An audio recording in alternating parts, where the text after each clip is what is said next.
All right. Good evening.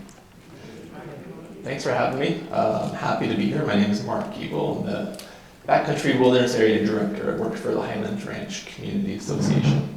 Tonight we're here to talk about the Backcountry. How many of you are familiar with the Backcountry in some fashion? How many of you heard Dr. Beeman speak about his childhood and growing up there? Great. And I apologize in advance. I'm nowhere near the storyteller Dr. Beeman is. So I'm just managing your expectations there. We'll start off real quick with a video. Let me make sure I can work this. All right. This is a video, a summary of the Backcountry. Let's see if it'll play for me. Okay. Highlands Ranch. Highlands Ranch is not just a sea of rooftops. Approximately 1/3 of Highlands Ranch's total landmass is an undeveloped area that is managed for wildlife and habitat conservation. This 13 square mile area is called the Backcountry Wilderness Area, owned and managed by the Highlands Ranch Community Association. The Backcountry is the line where development ends and conservation begins. Homes in Highlands Ranch were built on the flat prairie, but as development ends and the backcountry begins, the habitat transitions from a prairie ecosystem to a shrubland and forest ecosystem made up of steep hills, Gambel's oak, ponderosa pine, and a mosaic of short grass prairie.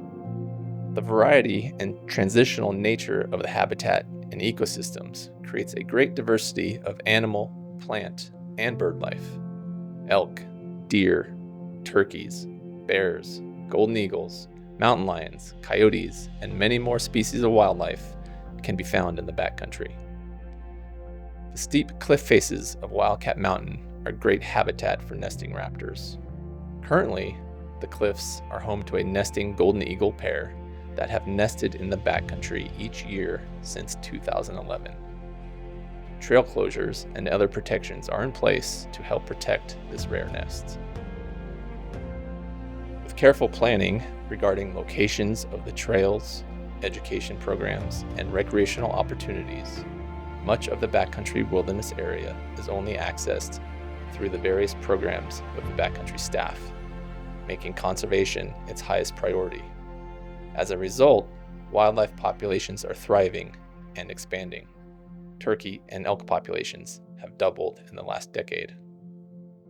The recreation, education, and conservation efforts will ensure that this local wild place, right here in Highlands Ranch, will thrive for generations to come. Okay, that's all. Any questions? All right, sorry. Gotta get my bearings here. Is that up on YouTube? It is. It's on our website, actually, and you can get to it from there. Yeah. So that's a summary of the backcountry and what it is today.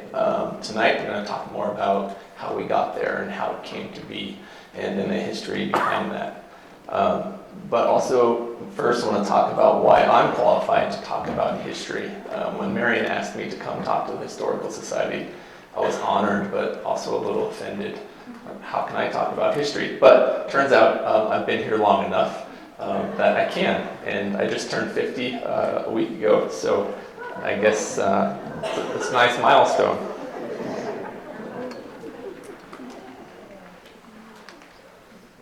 So this is Highlands Ranch, or what would be Highlands Ranch, in 1985.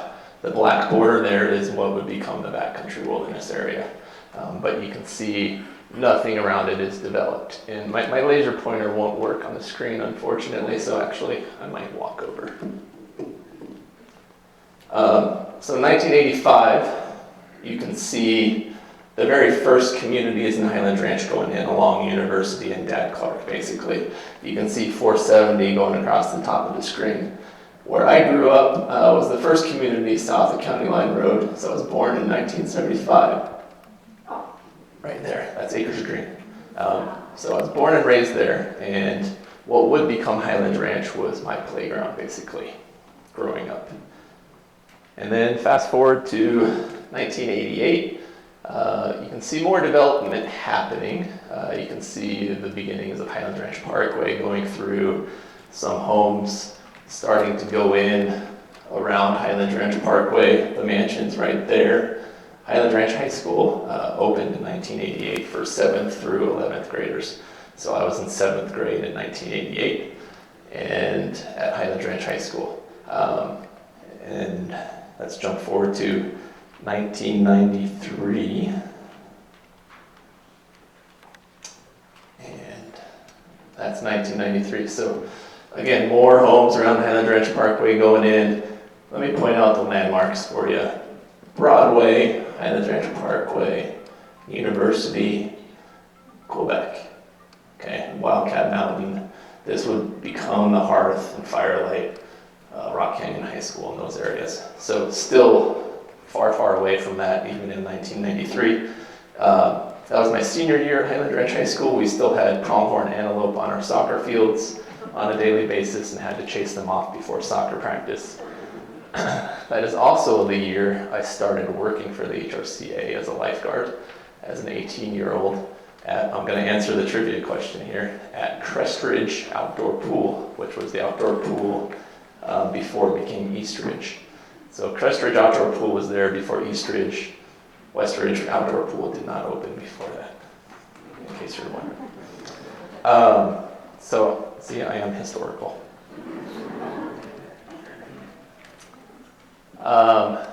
Jump to 1997.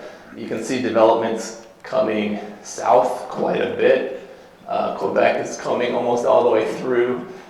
This is interesting. Colorado Boulevard used to be a straight shot, if you remember that, from basically 470. It was a dirt road all the way to University. Eventually it was just a dirt road from University, right by Highlands Ranch High School, south to MacArthur Ranch, which was another mile east to get to MacArthur Ranch. So that was all starting to change. I remember coming home from college one year and got lost in Highlands Ranch. And I was like, how is that possible? But they changed the roads on me. So I graduated from school in 1997 from college down in Texas in San Antonio, a small school called Trinity University. I went to study. I thought I wanted to be a veterinarian until I figured out that you had to love being a student and love being in classrooms, and that wasn't for me. So I found an ecology professor in college, and obviously growing up in the area I grew up in, I was outside, I was immersed in nature as a kid. I was riding my motorbike from Acres Green to Chatfield to where Hess Reservoir is now, all over the place. My connection to the outdoors growing up was mainly through hunting, and that's what promoted my love for all things outdoors. It sounds hypocritical to some people, but that's what did it for me. So field research in college became a natural fit for me. I got my degree in biology and ecology from Trinity University. And the one good thing about going to school in Texas is it made me come running back to Colorado, and I never left again. No offense to Texas.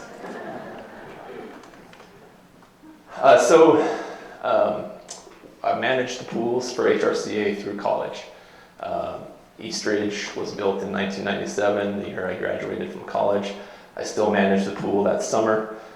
Came back in 97 and couldn't find a job. So I was working all sorts of horrible temp jobs, waiting tables, and lifeguarding to make ends meet. So lifeguarding at HRCA on weekends and evenings. And of course, it was a small organization back then. We had one rec center and one outdoor pool.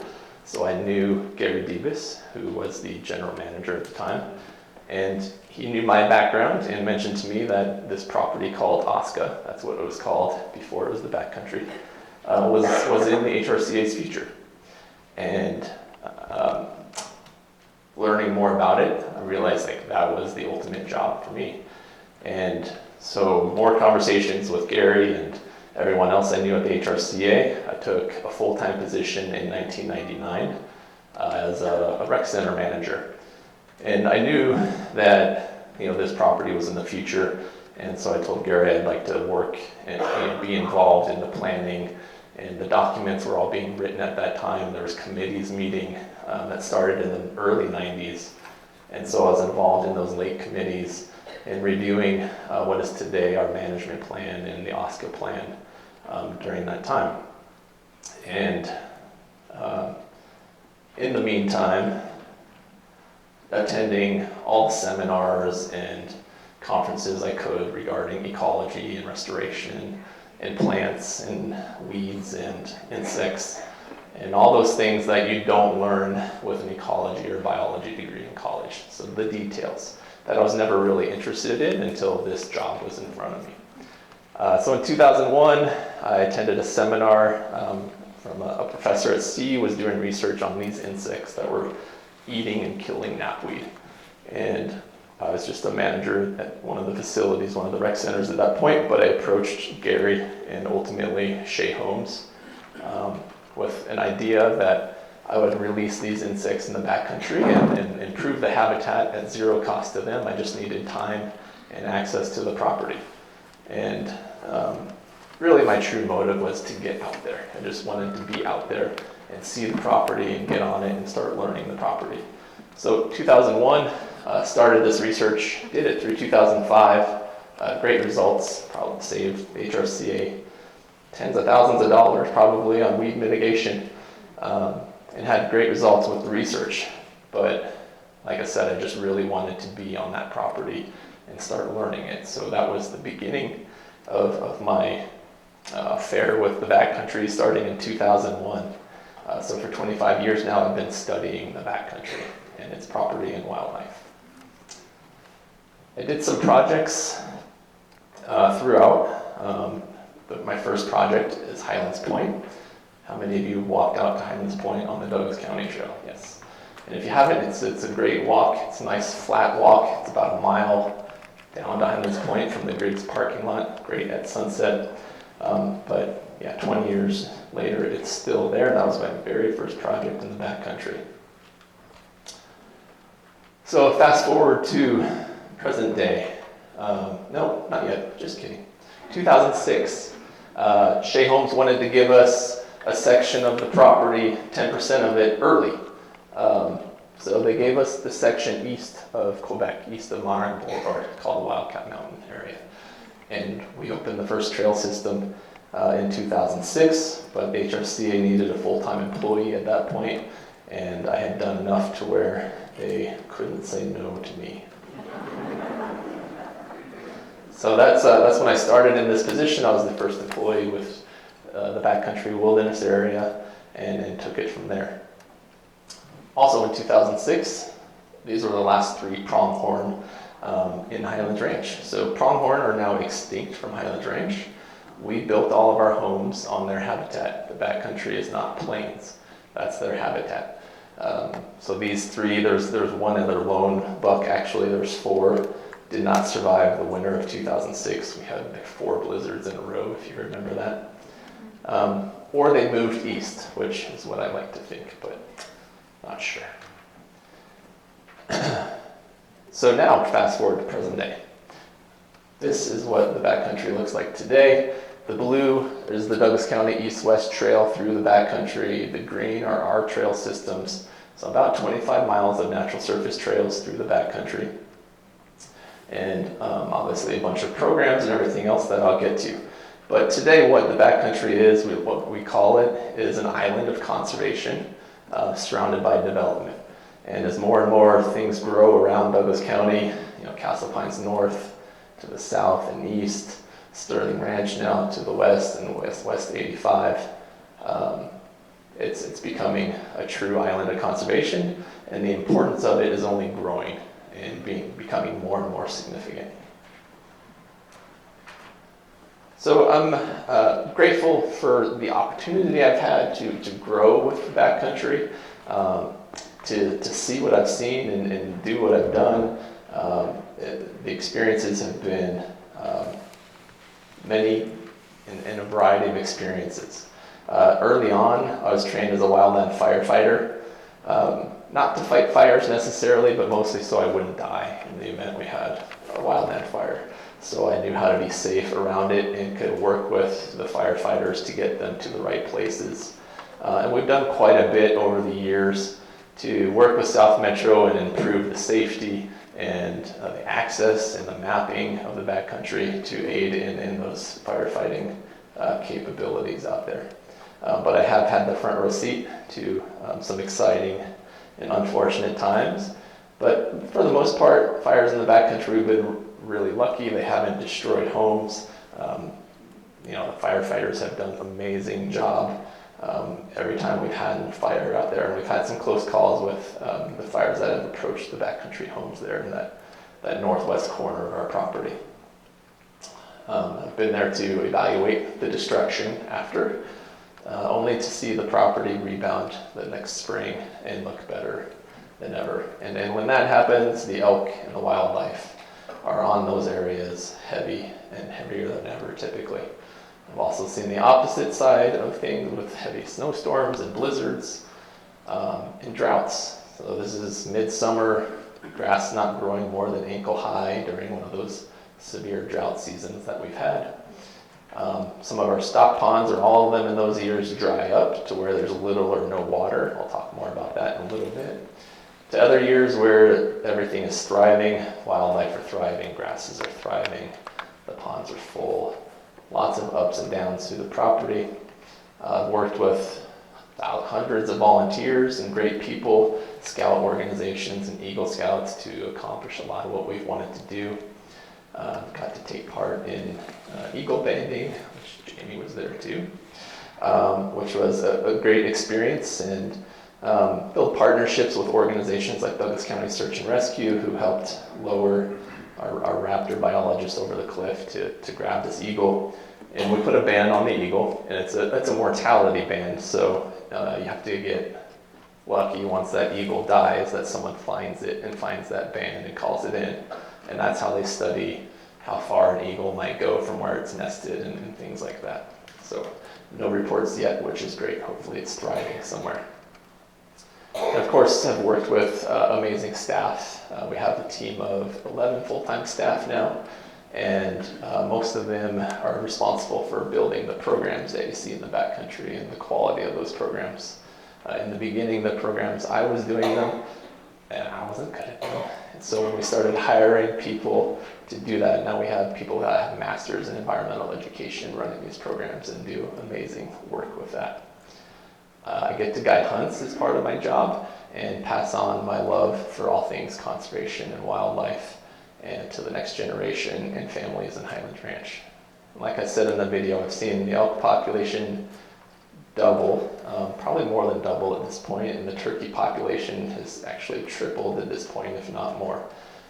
So when I started, it was really easy to count the number of turkeys. There was 34, and now there's hundreds, and now they're all over the place. They've dispersed through Highlands Ranch. They're in our neighborhoods. They're in Wildcat. So it's been wonderful to see. I've seen pictures of our animals go viral on the news. These are our dirty dancing bears that became famous. But mostly just seeing our ecosystem thrive in creatures. Yes? Oh, I'm sorry. I thought it was... Okay. Snowstorms. Drought. Thank you, Marion. I forgot. I was keeping up on mine, but not here. So the drought, grasses, ponds, volunteers, I'm catching up. This is the eagle banding. This is the chick. So with the eagles, if you get them at a certain time before a certain age, their brain hasn't fully developed and they don't react. They don't have a stress reaction to what's going on. So that's why you're able to band eagles without any consequences and then put them back in the nest. This is our staff, our 11 full-time staff that I mentioned that are responsible for all of our programs, hunting, elk and turkey populations, and our dirty dancing bears that you almost made a picture of. I've also seen our property transform from a weed-infested field to a welcoming environment for environmental education. So this is base camp. I'll talk a little bit more about that. And I've seen our trails transform the community, and every foot of trail we build be really important to the community. When we first opened our trails, they started a high school mountain bike team, and I think those first couple of years they had less than 10 kids. Now there's over 100 kids on that high school mountain bike team. Several have gotten scholarships to college through mountain biking and things like that. So that's really rewarding to see as well. So yeah, that's a little bit of my story in the background behind me, and I just wanted to share with you why I'm here, why I'm passionate about wildlife and conservation and this property. And I'm grateful to be in this position to help protect it and to pass it on to the community and share it with the community. So now we'll talk a little bit more about the backcountry in general and how we got to where it is today. So this is the development plan of Highlands Ranch, and all the colored areas are areas where we live, where our homes are. And the area to the south there is the Backcountry Wilderness Area. So 1/3 of Highlands Ranch total land mass is a conservation area, is the Backcountry Wilderness Area. So Highlands Ranch total land mass is about 24,000 acres, or around 37 square miles. 13 square miles of that is the Backcountry Wilderness Area. So in total, about 37 homes, 106,000 people in Highlands Ranch. Highlands Ranch is known for its programs and trails and parks within the community, managed and operated by the Highlands Ranch Metro District. Also known for its rec centers and community events, managed and operated by the Highlands Ranch Community Association. But it hasn't always been a positive thing, Highlands Ranch. It's received some criticism over the years. In 1996, National Geographic did an article called it a poster child for urban sprawl. Some of the city council in Denver called it one big smush of beige puke. A nexus of all that is soulless and evil. So that was 1996. In 2006, LA Times did an article for our 25th anniversary, and the tone started to change a little bit. People were realizing what Highlands Ranch really was. The community was maturing, realizing that people had easy access to trails and parks and all those things. And 2006, it was still early for people to understand what the backcountry was, but the concept was out there a little bit. That article said it's the biggest, fastest growing master plan community in the nation, but quite possibly the most insulted at that time. But it also said Highlands Ranch may also turn out to be a model for master planned developments. Steve Ormiston, who was one of the planners that started with Mission Viejo and on to Shea Homes when Shea Homes purchased in '97, sums it up well. It said it takes time to understand the community before we can totally comprehend. So Steve's quote there contemplates that there is more to the story, and there is definitely more to the story. So a third of Highlands Ranch is this, and that wasn't understood in 2006, 13 square miles. Literally where development stops and conservation begins, as we mentioned in that video. So real quick, I want to study this map, just because we're going to look at it quite a bit and make sure everyone understands what the various landmarks are.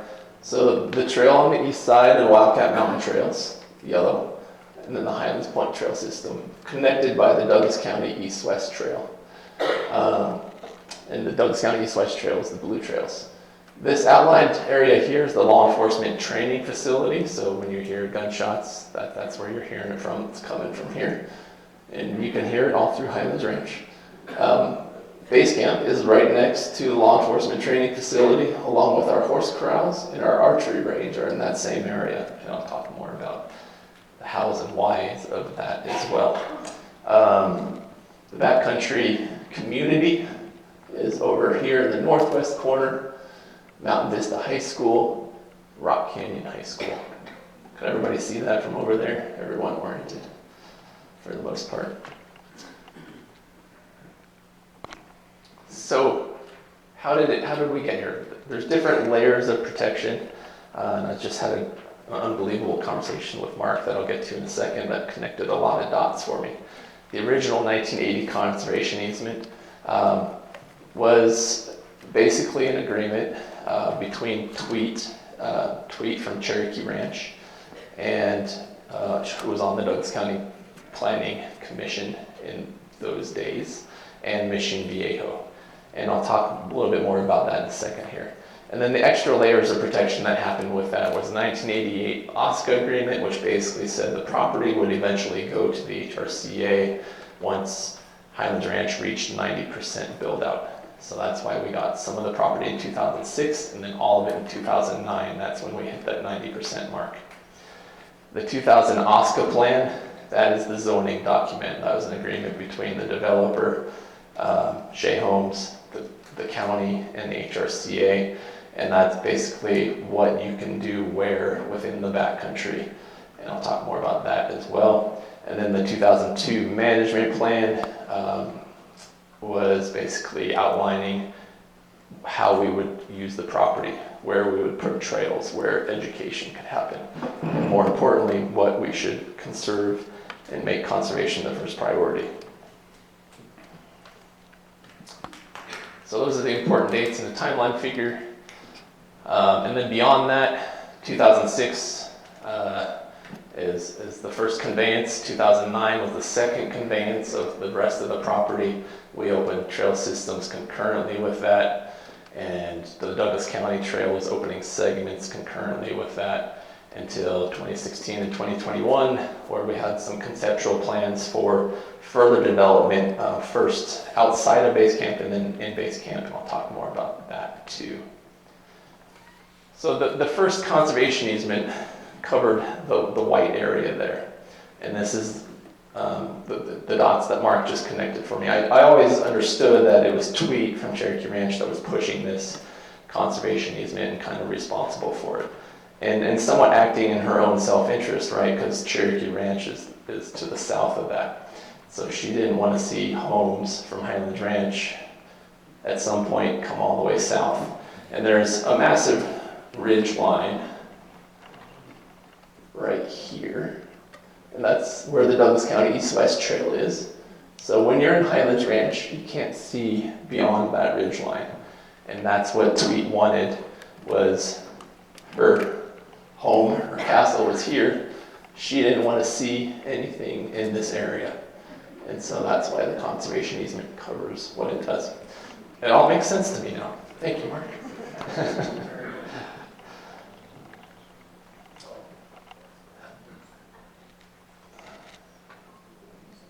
Okay, so this is what it looked like in 1988 for that first OSCA agreement. So what gets me and what's so important and incredible is the foresight that the planners in Tweet had to set this property aside in Douglas County, right? We weren't anywhere close to what the backcountry future borders would be. There was still plenty of open space around in 1988 when they started, and even 1978 when they probably started discussing that. So the foresight that the county and Tweet had was amazing, and we're grateful for it today, and it's why the backcountry exists. This is the zoning map from the 2000 OSCA plan. Sorry, did it again. Those colored areas to the east of Griggs, these colored areas, are referred to as planning areas, and those are outside of the conservation easement, and those still today are zoned differently. They could still see some development. Certain things like libraries and fire stations and rec centers and universities and large sport complexes could be allowed. Recently, this planning area here, close to the Hearth, that one is owned by Douglas County. The other ones we own, but that one is the future Wildcat Regional Park. So you may have heard about that in the paper and the press lately. And Douglas County was proposing a large sport complex in that area, fields and sports, indoor sports fields and everything, indoor swimming pools and all that. The community was very against that and raised concerns with the county. And the HRCA submitted a counter proposal and said, hey, instead of that, how about you give it back to us? And that looks promising. Nothing's official yet, but super close. So if that happens, we'll likely build a trail in that area instead of a large sports complex, which is a nice compromise. It's worth a plot.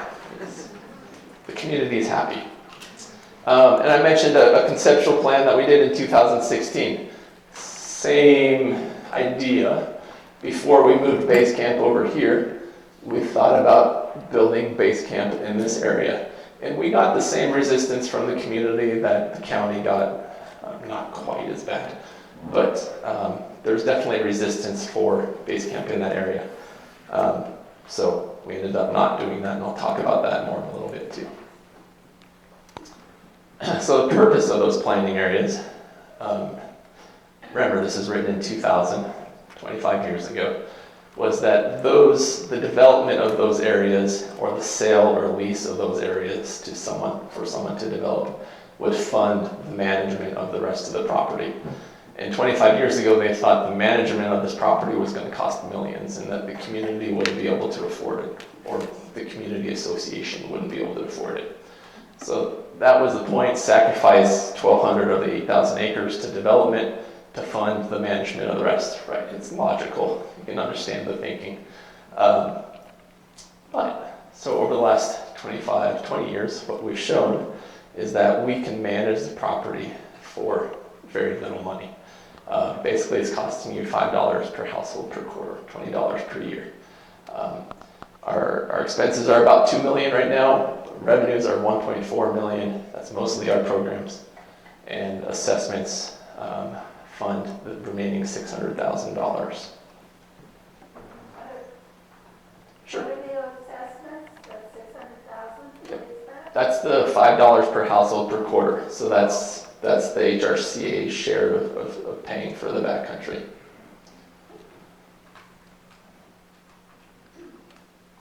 So the other thing, in 2002, the management plan and those documents, they outlined for us general uses of the property, how the property should be used, certain areas of the property that we want to minimize impact to, minimize human influence and impact. And that made it really easy for me coming in 2006 and 2009 when we got the rest of the property to start making decisions based on those guidelines outlined in those management plans and zoning documents. And everything we did was careful and deliberate and slow. It took time to understand, building base camp in 2016, what would our impact be in that area to wildlife and access and things like that, the archery range in 2018. All those things were contemplated and very carefully decided. So our management focuses on 3 main pillars. And you heard that in the video: conservation, education, and recreation. On a map, this is what that looks like. Conservation would be the green area. So most of the property we manage primarily for conservation. The blue areas are our trail systems, and the small blue areas over by the law enforcement center are the archery ranges. And the yellow areas are the areas, horse corrals closer to Highway 85 over there, and then base camp on the east side of the law enforcement training facility.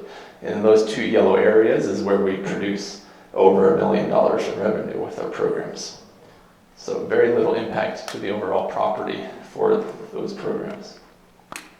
And what that looks like in picture form is conservation, recreation, and education.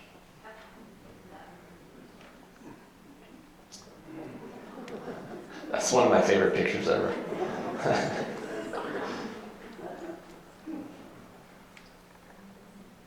So what we do through our programs is offer diverse opportunities for kids. And now we have preschool age programs. These guys, as you can see, are out there year round for preschool age, full day, year round program. Our camps in the summer have over 1,500 kids. And of course our equestrian opportunities, lessons and camps, archery range, for all ages, 3D archery range, and our trails. And then we get more kids out there through volunteer opportunities, all ages in scout groups and Girl Scout groups, and try to open that up. And of course, hunting is a big part to introduce kids to that, and families and adults. We also raise quite a bit of money with our hunting program these days. And all that while making sure our ecosystem is thriving and healthy, which it is. We put a lot of money and effort into managing the habitat to make it even better. And as you can see, the habitat is thriving. Predators mean a healthy ecosystem. Elk populations doubling, even big cats every once in a while. Deer, elk, bears, bobcats, and raptors. Conservation, recreation, and education. So let's talk about the recreation part of that. So we just talked about some of the programs, but let's talk about the recreation and the trails, and then what goes into that in developing our trail system. Our trail system sees over 150,000 people uses per year. And we have racing events and running events and bike events out there. Our archery range sees over 18,000 uses per year, 3D and static archery range. And those uses in the wrong areas can have big effects on wildlife. And in 2006, when we're designing these trails, and even 2000 when we're writing the documents, there wasn't a lot of science behind that as far as the impact. There was some science in 2006 on dogs' impact on wildlife, and that's why our trails don't allow dogs. But there is more science now, and I'll talk more about that in a second. But this is the first map that I drew in 2006 of the Wildcat Mountain Trail System as we were designing the Wildcat Mountain Trail System. And the first thing I did was went out to the property and walked through the whole property and highlighted the areas that could hold wildlife, where I was seeing elk scat and deer scat and forest and cover and prime habitat for wildlife. So I highlighted those areas, and then the areas that weren't highlighted is where our trails ended up going. So one of the examples of that is this area right here. There's a ridge line right here. If we would have taken this trail over that ridge line, then we would have disturbed this entire area. If we kept that trail on that side of the ridge line, then this area stays intact and can hold wildlife and elk. So that was in 2006. Fast forward to just a few years ago, the elk herds are expanding, and there's elk over here year-round now for the most part. They're getting displaced by development along I-25, and this is where the elk are hanging out. So our trail system can still exist while providing good habitat for elk. And then once the sun goes down, they spread out to other areas. We also knew in 2006 when we were designing these trails that Wildcat Mountain, so these are the cliffs visible from Rock Canyon High School. This is a cliff face, and we knew that was a historic golden eagle nesting site. In Birds of Colorado, this is published in 1936. They did a study, and some ornithologists put a blind up in 1936 on Wildcat Mountain. So we knew it was a historic golden eagle nesting site, so when we were designing those trails, we put the rules in place that those trails would close seasonally if we had nesting raptors. And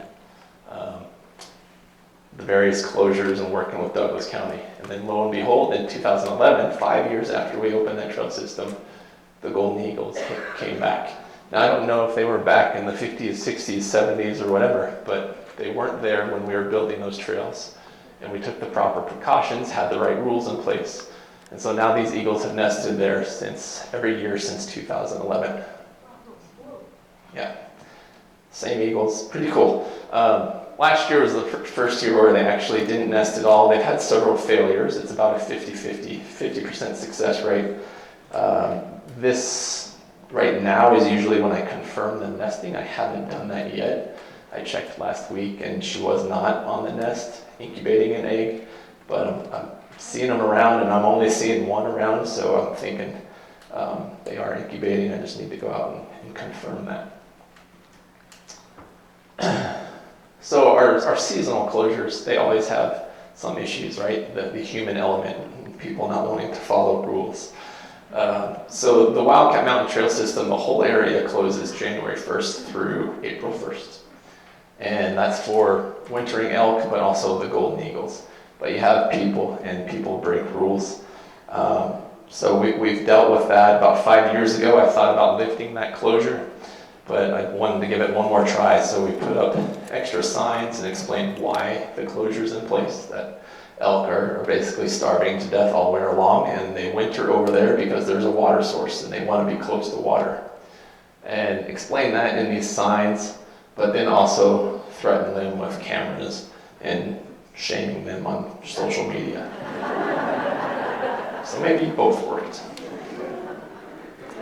Since then, this year, for example, we've had 2 people hop the fence instead of, it was occurring regularly a few years ago. So education and shaming have worked well for us. And this is the elk herd this winter over there. They've been over there quite frequently, so it's always good to see. So the point is those land management decisions are very important to our success as far as conservation. Marion was one of my first volunteers, I think, in 2006. And the thing we harped on way back then was minimize impact. Minimize impact. Why do we have these rules to minimize impact? And that still holds true today. The U.S. Fish and Wildlife even says, far more important than enforcement of laws, local land use decision making will determine whether wildlife and habitats survive Colorado's current growth and development boom. So that always makes me wonder, what if we made different decisions and, had access all throughout the backcountry, it wouldn't have turned out as well for wildlife and for conservation. And now there's science behind that for us. So there's been many studies throughout Colorado that have documented the decline of elk herds around Aspen, Vail, Durango, all those areas due to recreation. And so recreation and conservation aren't necessarily compatible. You can do both, but the balance and the decisions you make are critically important. So these studies have shown it's mostly about calf mortality. And when a mother elk and calf are disturbed more than, I think it was 5 times in a period of over a month, its first 4 weeks of life, that calf's mortality risk goes up 40%.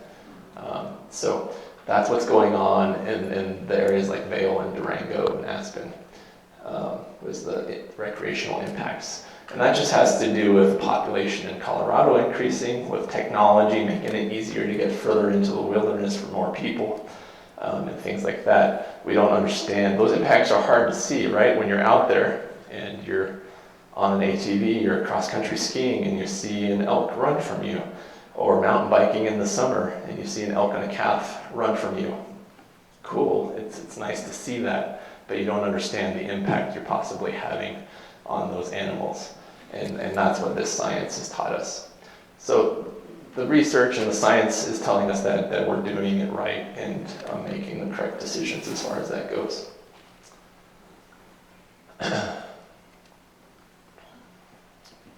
So this is me doing a lousy program in 2006 when I was the only employee to do these programs. I had some part-time help and some volunteers, but resistance to our programs for the first 10 years was pretty high. People thought we might be ruining the backcountry, that we were going to hurt the conservation efforts, and very emotional topic when you're talking about conservation in this chunk of land that's so important to the community. And so there was a lot of emotion behind those arguments against us starting these programs. And it took a good 10 years, I think, for possibly me to gain the trust of the community, that no one was more protective of the backcountry than me, and we weren't going to do things irresponsibly, to get to the point where we could establish base camp and start hiring some people to help with these programs. So our revenue growth shows that. In 2010, when it was me and one other employee at that point, our revenue was $30,000 basically. And then it took off in 2016 when we established base camp. From there, it grew to what it is today with over $1 million in revenue in just a short period of time. And with that, the number of kids in camp, that was our main focus, and main revenue driver was camp. And that was deliberate. It's a good way for us to reach the most people and grow faster. And so it started with less than 100 kids in camp in the early years to now we have over 1,500 kids in camp. And this quote sums up the purpose of our camps. In the end, we'll conserve only what we love only what we understand, and understand only what we are taught. So the point of our programs is to get kids outside, and every dollar of that $1 million in revenue represents an opportunity for a kid or family to be outside and in backcountry. And if we didn't provide that opportunity, then these kids, and that are going to be our future decision makers, and hopefully live in this community, they wouldn't vote for conservation, they wouldn't vote to protect the backcountry. So that's what our programs are all about, and hopefully that resonates locally, but also spreads nationally and statewide as well. Case in point, full circle, we've had a bunch of kids go through camp, become junior counselors, and then become counselors. Some of those are aging out and becoming teachers in the community. The youngest kid on the left there, he's grown up with us. His parents were supportive and bought antler shed hunts in our auction. And both of the brothers worked for us. Eventually when they became teenagers, they worked for us in our summers. But Nate on the left, he's 8 years old in that picture. He's going to be our first full-time employee that grew up in the backcountry. He went to University of Montana. He's graduating this spring. He's going to be our first natural resource coordinator that we hire. So coming around full circle. Very cool to see. All right, you've heard me talk about base camp. Anybody remember Bella and Buster? Our hay rides? Yep. Fun programs. We don't have Bella and Buster anymore. We sold them to a good home. That was base camp in probably 2014 to 2015, somewhere in there. That is base camp today. Bella and Buster's home is taken over by Thor and Otis, 2 donkeys that are much more accessible and won't crush your foot if they step on you. And so base camp is changed over the years, and it's been a gradual increase in change. We've added animals that are more accessible to our programs, like chickens, parking areas, of course. So this is during the summer and camp drop-off. Plenty of outdoor classrooms. So we can have 150, 200 kids out of base camp, and once they spread out, you won't even know that there's any kids out there. They're hidden in the woods somewhere, having the time of their life. Our horse corrals are just down the road. They used to be over off of Monarch. That's where we do the lessons and camps and trail rides that are also obviously very popular throughout the community. With base camp, the next step is additional development. So we have money in the bank to build a building at base camp, an environmental education center. So this is the next step. We actually got internal approval in 2021 and 2022. We go through, even if we want to build a shed bigger than 400 square feet, we have to go through an internal process called a community involvement process, where you all get to provide input. So when we were doing the conceptual plan in 2016, we went through that community involvement process, took the feedback. It wasn't all great, and moved on from there. 2021, 22 conceptual or community involvement process for this plan at base camp to add a building less than 10,000 square feet. Right now, all of our programs and all of our $1 million in revenue depend on an agreement with the Law Enforcement Training Foundation for us to use their buildings for shelter during a storm. We don't have shelter during cold weather for our little guys and programs. So That's the main driver behind that. We need our own shelter for our programs to be independent of the law enforcement facility. So this is, again, moving forward. We got slowed down there for a few years with some political challenges, I would say, but those seem to be taken care of, and we're moving forward again with this plan, which is very exciting. All right, let's talk about conservation, the last part of the recreation, education, and conservation. Money talks, right? So when we first started, the money that we were putting into the property to manage the weeds and the roads and the trails and everything else, water, $9,000. Now it's $105,000. So with that, we're doing so much more, and our property is in pristine condition because of it. I think it's some of the best habitat along the Front Range. Part of how we do that is we have our own 501c3 that receives donations. Our hunting revenue goes into that. We do raffles and all sorts of fundraisers for this. And that supplements our budget. So that $600,000 that we get from assessments is supplemented by this in the form of about $200,000 now. So we established this back in 2017. Have also had great growth with that. And that funds more education and more conservation. Like I said, our hunting program, the revenues from that go into the 501c3. And you can see the growth of that. And the big one for that is it took 5 years for our 501c3 to exist before we could do raffles. And raffles are the big thing for our hunts, and we're getting, we're making $60,000 in our raffles every year, and we auction off a couple hunts and make $20,000, $30,000 on those. So that's a big part of our fundraising. And wildlife, again, thriving.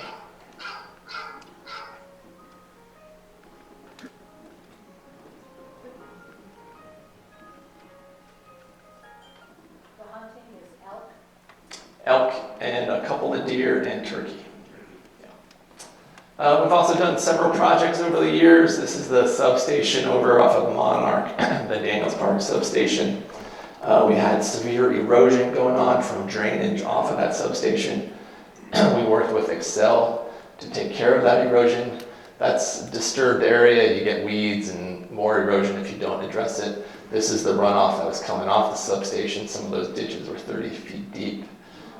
So we had Excel fix those, which they did to the tune of, an expensive project. That's what it looks like today, restored and run off much better. We don't have the channeling and erosion program that we used to have. That riparian area, which is very critical, has come back since the water has slowed down. Cattails and the willows and all those things are super healthy. Weeds are the number one problem of any landowner. You got to manage noxious weeds, invasive weeds. These are weeds that didn't evolve in North America, and they either get here through gardens or some other means in hay or whatnot. This is bouncing bet. I think it's a riparian weed. They actually get a grant from the state to help with that one. Some of they classify them list A, list B, list C. List A are like an emergency, you need to deal with them quickly. List B would be your knapweeds and thistles that you're really never going to get rid of, but they're always going to exist on some level. And list C are your ones that you're not worried about. They're a little bit less invasive. We have almost zero list A on the property, very few list B, and we manage them right away. And we even started treating list C weeds a few years ago. This is a picture of what the property looked like when we first got it. Patches of weeds, and some of them were acres in size. And this is our standard today. The road maintenance is also something to take note of. We make sure our roads are very accessible to even the largest fire engines for part of our fire mitigation purposes, so that firefighters can get to where they need to go. That takes money. We have to repair the roads every year and pretty consistently. Cheatgrass is one of those list C weeds. So those purple areas, is when cheatgrass is flowered, and it's also a fire danger. It's ready to burn and brown before anything else is. So if you have too much cheatgrass, your fire danger increases and the intensity of that fire. So we've started spraying cheatgrass and have had amazing results with that. And it's restored some of our grassland areas to pristine levels. Fire mitigation, we bought this machine, and that's it's called a masticator on the front of that, and it clears brush for us. So oak around pine trees like that can be a ladder fuel, and if you have a fire go through that, that tree wouldn't survive because that ladder fuel allows the fire to get into the canopy. So it's a bad situation. The whole property really is set up for a catastrophic fire with catastrophic habitat loss because fires were managed for so long, 100 years, and not allowed to burn. And that's not a great idea necessarily. So the next best thing to prescribe burn, which we can't do, is to clear the brush with these machines. So we go into these areas, and those are the before pictures, and those are the after pictures. That's what a ponderosa pine forest should look like if there was a fire every 10, 20 years. And if we have a fire there, those trees survive that. Ponderosas evolved to survive fires that stay on the ground. So we're doing that in as many places as we can. It's a never-ending project, right? We do as much as we can with the funding we have. We've also, we work with South Metro Fire Rescue. They train their wildland firefighters and come out and cut down trees for us to thin the forest a little bit. So they do, it's thousands of dollars of forestry work for us for free as they're training their firefighters. It's a true win-win situation. We also do a lot of clearing of the brush along our roads to make bigger fuel breaks. In the event that we do have a fire, give the firefighters a leg up on that. Water sources. So I showed you this pond earlier. This is what happens natural cycle. These little ponds are dry by July in a typical year. So about 5-6 years ago, we started adding water resources. We looked into drilling wells, which was prohibitively expensive. So the next best thing was to hire a college kid to fill water tanks with a truck and trailer during the summer. Cheap labor, right? But it's worked very well and really transformed the property, having water out there and reliable water sources.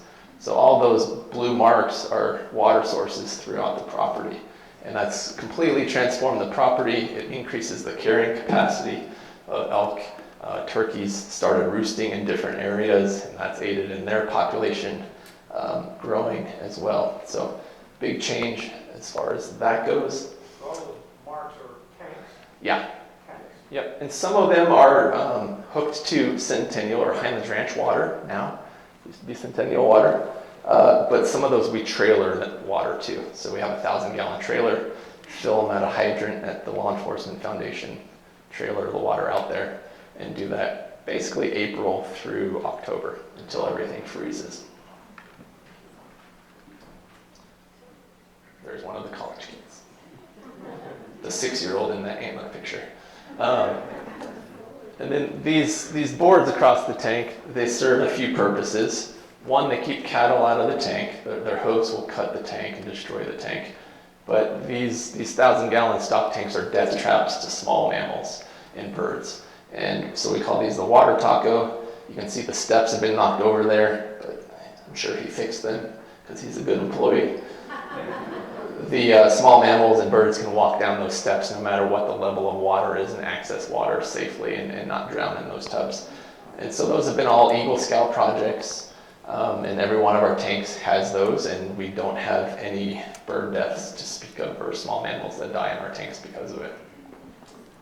Cattle grazing is a historic and cultural use that continues today on the property, basically May through September into early October.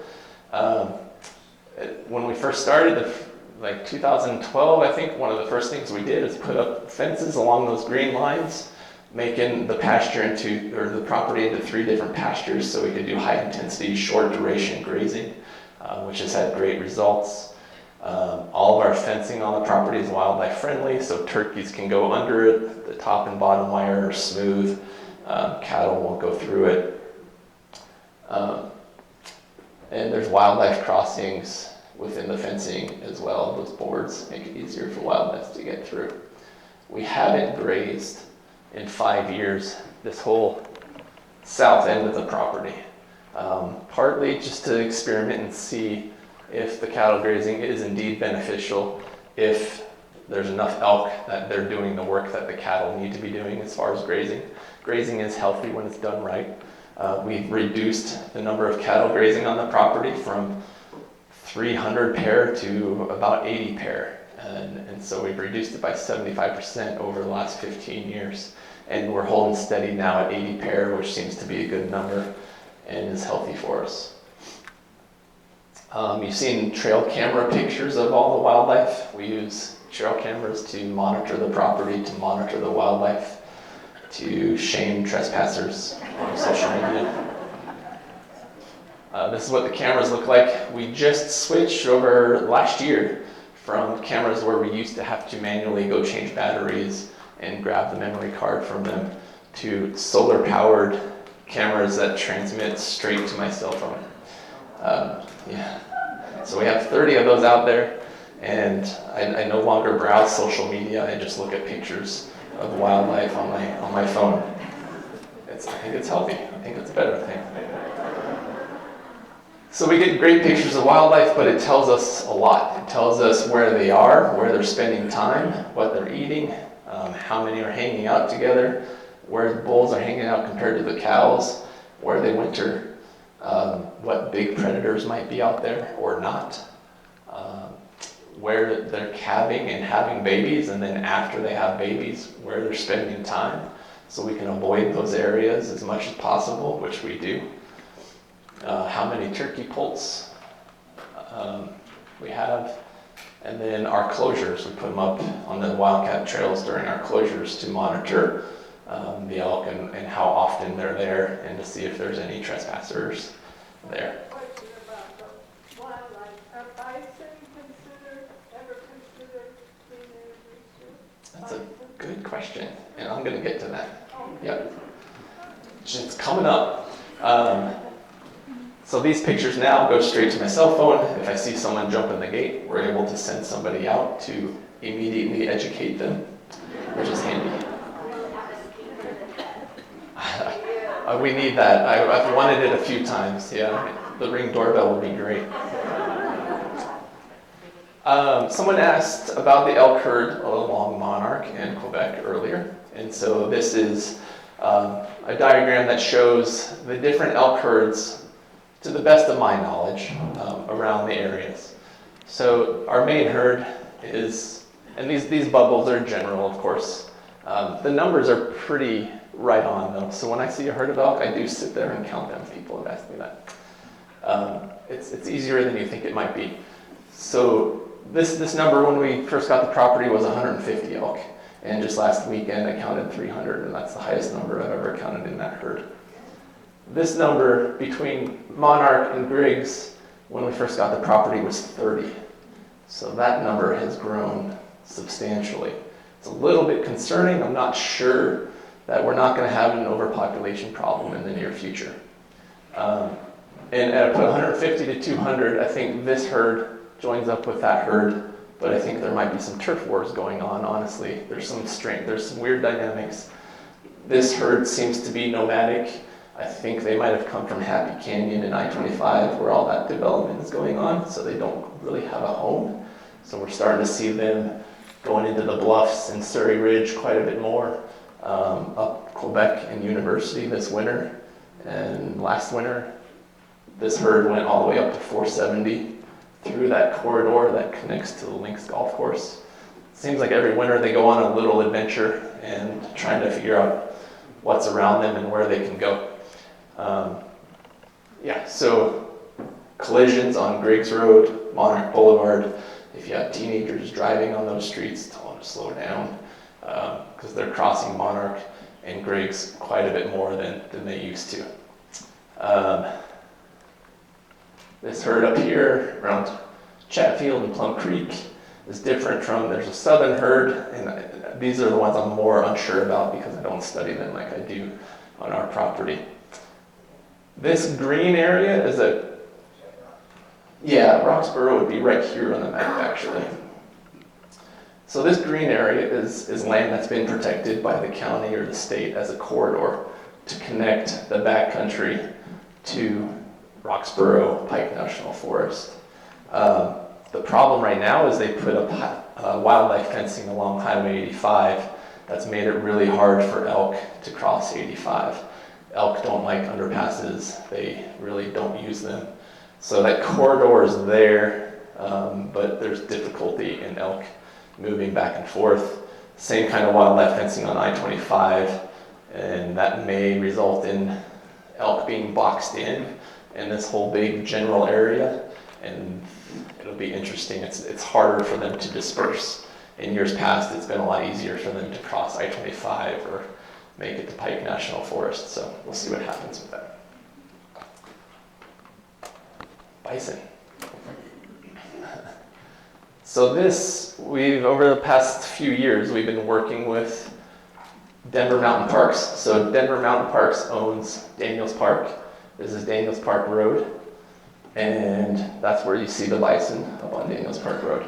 So we've been working with them to extend this area of our property, 200 acres approximately, to allow the bison to graze into that area. And that's happening. The fence, so Denver Mountain Parks and the Denver Zoo Foundation received a grant of about $200,000 to build fences, the right kind of fences in that 200 acres, so that they will also be able to use that 200 acres for their bison herd. So that's going to happen this summer, the reintroduction of bison into the backcountry for the first time. So you'll see more about that in the very near future. It's an exciting project that we're very happy to be a part of. So, in summary, yes, this is Highlands Ranch, sea of rooftops. But so is this, and that's the whole story. We've gone from a sea of rooftops to Highlands Ranch, where wildlife is a priority.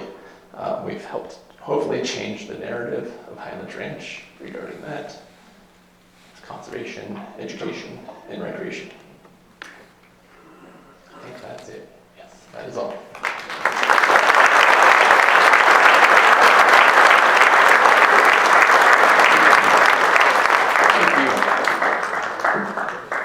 Questions? Yes. You were showing the water wells and how, did you know the federal government gave you kickback on solar energy since we're a state with a lot of sunshine? Why couldn't we have solar wells where we water for the animals? You probably could. We only own 2 of the wells. All the other wells, there's like 16 of them out there, are owned by Highlands Ranch Water. And there's power lines running to those wells, and they're powered by electricity right now. Those went in the early 90s, mid-90s, and along with all the infrastructure and the water lines.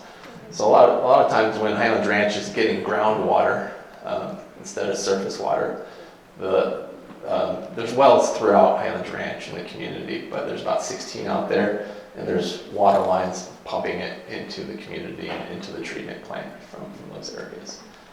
But Highlands Ranch Water has been amazing to work with in that regard, as far as providing hydrants that we can hook up to and put stock tanks next to those wells. And it's a great advantage for us. Yes? What about the rangers?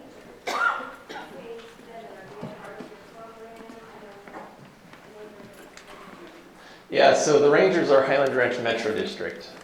We don't really have any rangers. We have myself and 2 other employees that oversee the property and the management of the property and that sort of thing. Yeah. No, because they're not ours. Forest might. when they're asked Yes. questions. Yeah. Yes. Bison, sometimes they're there, sometimes they're not. Are they mobile, or do they go out on the 70 and get transported back and forth?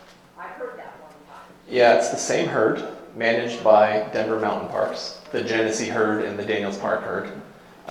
They don't move them around too much. I think they move bulls around, and they're very careful about breeding in their breeding program. So that herd, it's very unique actually, and genetically pure, which is one of 3 or 4. I didn't repeat the question, I'm sorry. The question was, did bison move from Genesee and Daniels Park? And sometimes they're there at Daniels Park and sometimes they're not. So the genetically pure herd, which is very significant, there's only a handful of those types of herds. So a lot of care and protection in what bulls are breeding, what cows, and I think they bring in bulls from the outside for genetic diversity and things like that. The reason you don't always see them in Daniels Park is because they're down in other areas grazing where you can't see from the road. And when they're on our property, they're going to be hard to see from the road in Daniels Park, but we plan to do some tours and things to get people out there.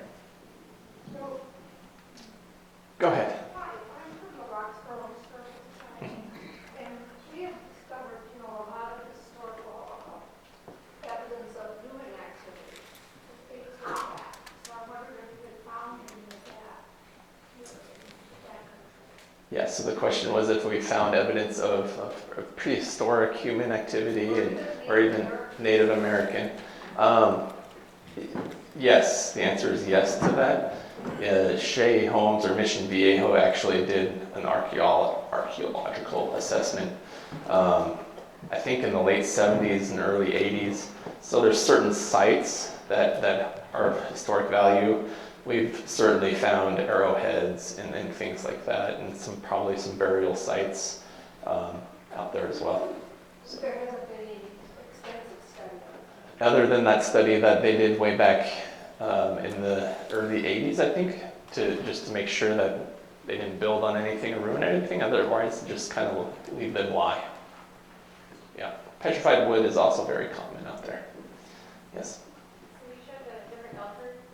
Are they there year-round, or do they migrate? Yeah, they don't necessarily migrate, but they do move around. Question. I'm sorry. Do the elk herds move? So the different bubbles of elk herds, and are they year-round or do they migrate?